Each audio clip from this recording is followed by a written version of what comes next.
काशी विश्वनाथ मंदिर के नए कॉरिडोर के लोकार्पण की भव्य तैयारी पूरी। कल प्रधानमंत्री मोदी देंगे देश दुनिया को सौगात।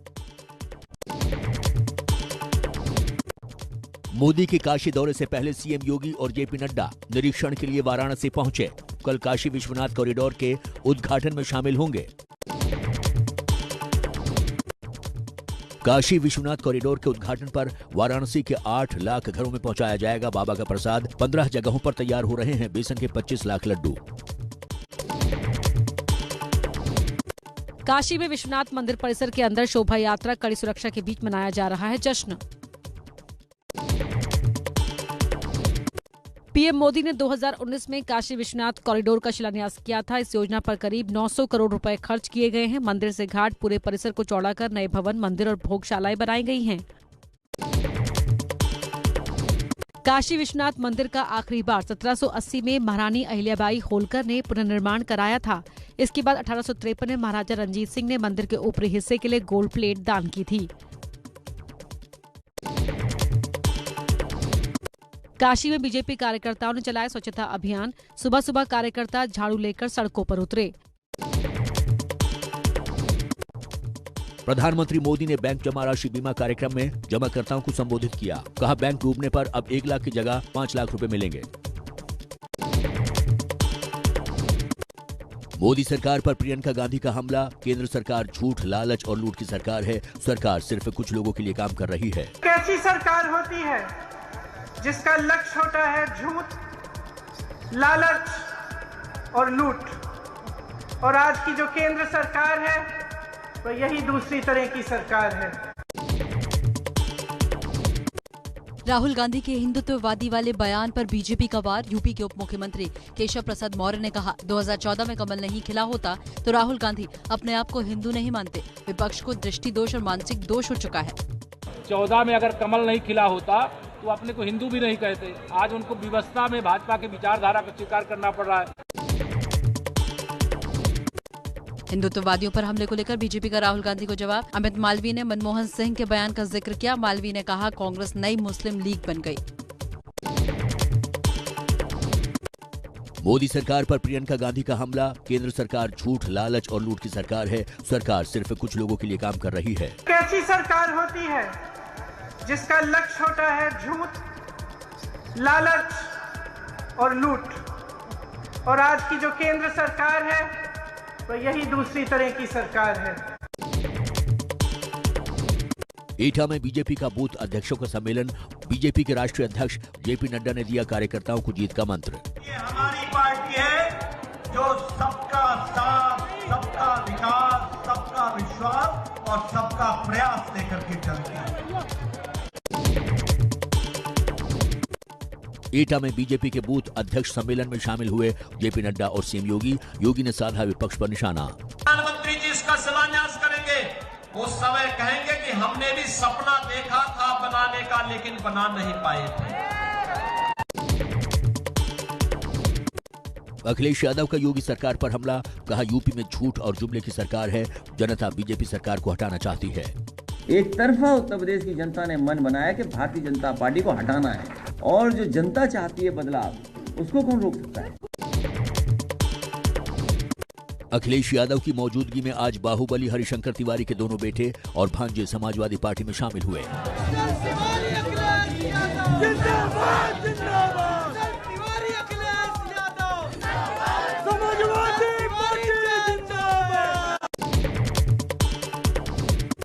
बीजेपी जॉइनिंग कमेटी के अध्यक्ष लक्ष्मीकांत वाजपेयी का बड़ा बयान। हरिशंकर तिवारी और उनके परिजनों के एसटी में शामिल होने पर बोले, 6 दिन पहले बीजेपी से संपर्क किया था।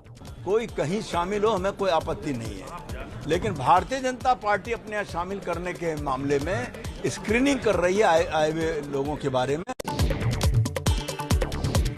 यूपी चुनाव से पहले बीजेपी में शामिल हुए महाराजा सुहेलदेव सेना के राष्ट्रीय अध्यक्ष बब्बन राजभर अपने तमाम कार्यकर्ताओं और अपने दल के नेताओं के साथ भाजपा की सदस्यता ग्रहण की। यूपी के पिछड़ा वर्ग कल्याण मंत्री अनिल राजभर का ओपी राजभर पर हमला। कहा, राजभर समाज के दुश्मन उनके साथ गए। और जिससे महाराजा सुहेलदेव की लड़ाई हुई, उसको सम्मान देने पहुंच जा रहे हो। तो उसी दिन हमने कहा कि भाई इनके बारे में तो कुछ सोचना चाहिए, समझ में नहीं आ रहा इनका डीएनए के। जेपी नड्डा ने अखिलेश यादव पर साधा निशाना, कहा यूपी में पहले प्रजातंत्र नहीं दंगा तंत्र था। सीएम योगी ने दंगा तंत्र को खत्म किया। ये प्रजातंत्र नहीं था, ये दंगा तंत्र था और इस दंगा तंत्र को समाप्त करके योगी जी ने यहाँ पर शांति, अमन, चैन और विकास की एक नई कहानी लिखी है। बीजेपी के साथ गठबंधन के भविष्य पर बोली अध्यक्ष अनुप्रिया पटेल, कहा भविष्य के बारे में अभी नहीं कह सकती, राजनीति संभावनाओं का खेल है और संभावनाएं कहीं भी ले जा सकती हैं।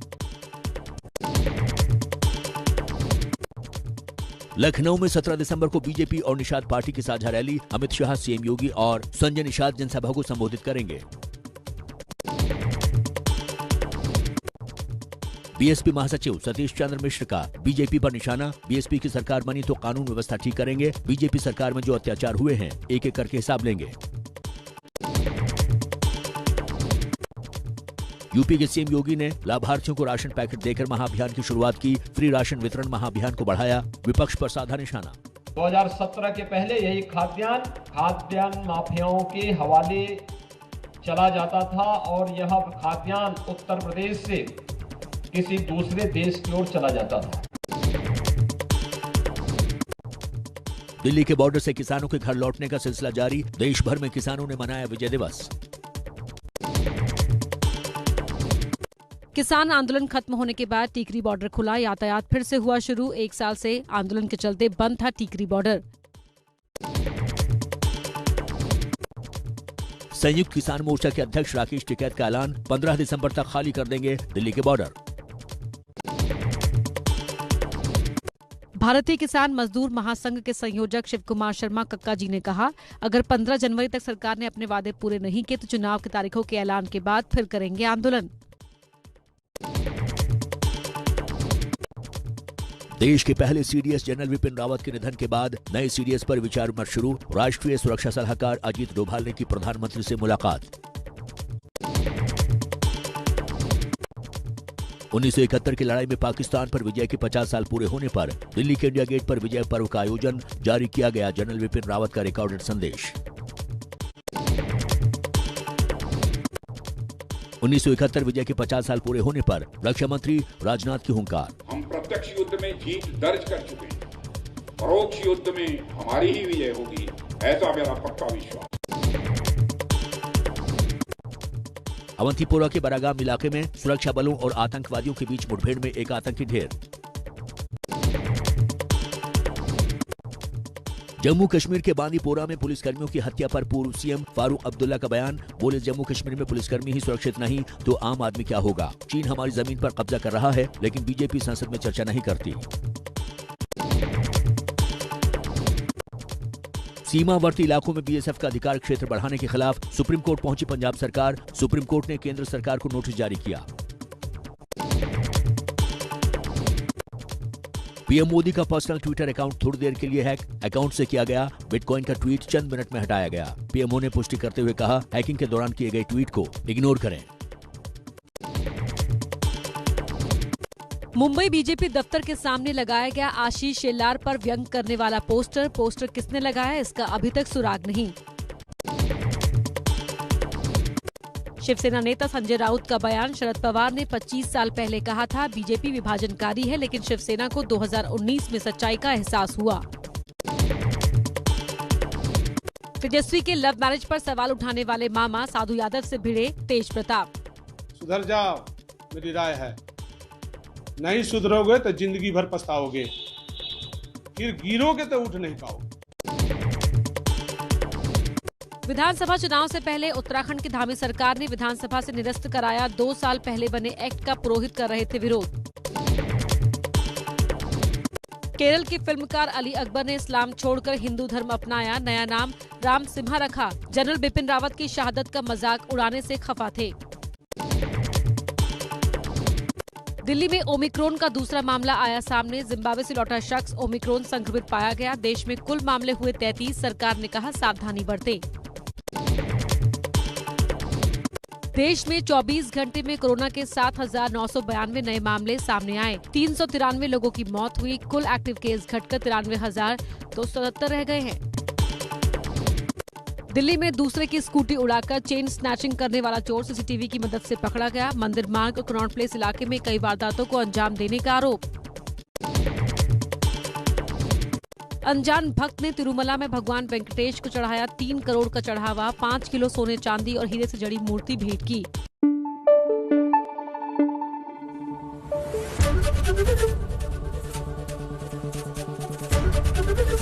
एबीपी न्यूज आपको रखे आगे।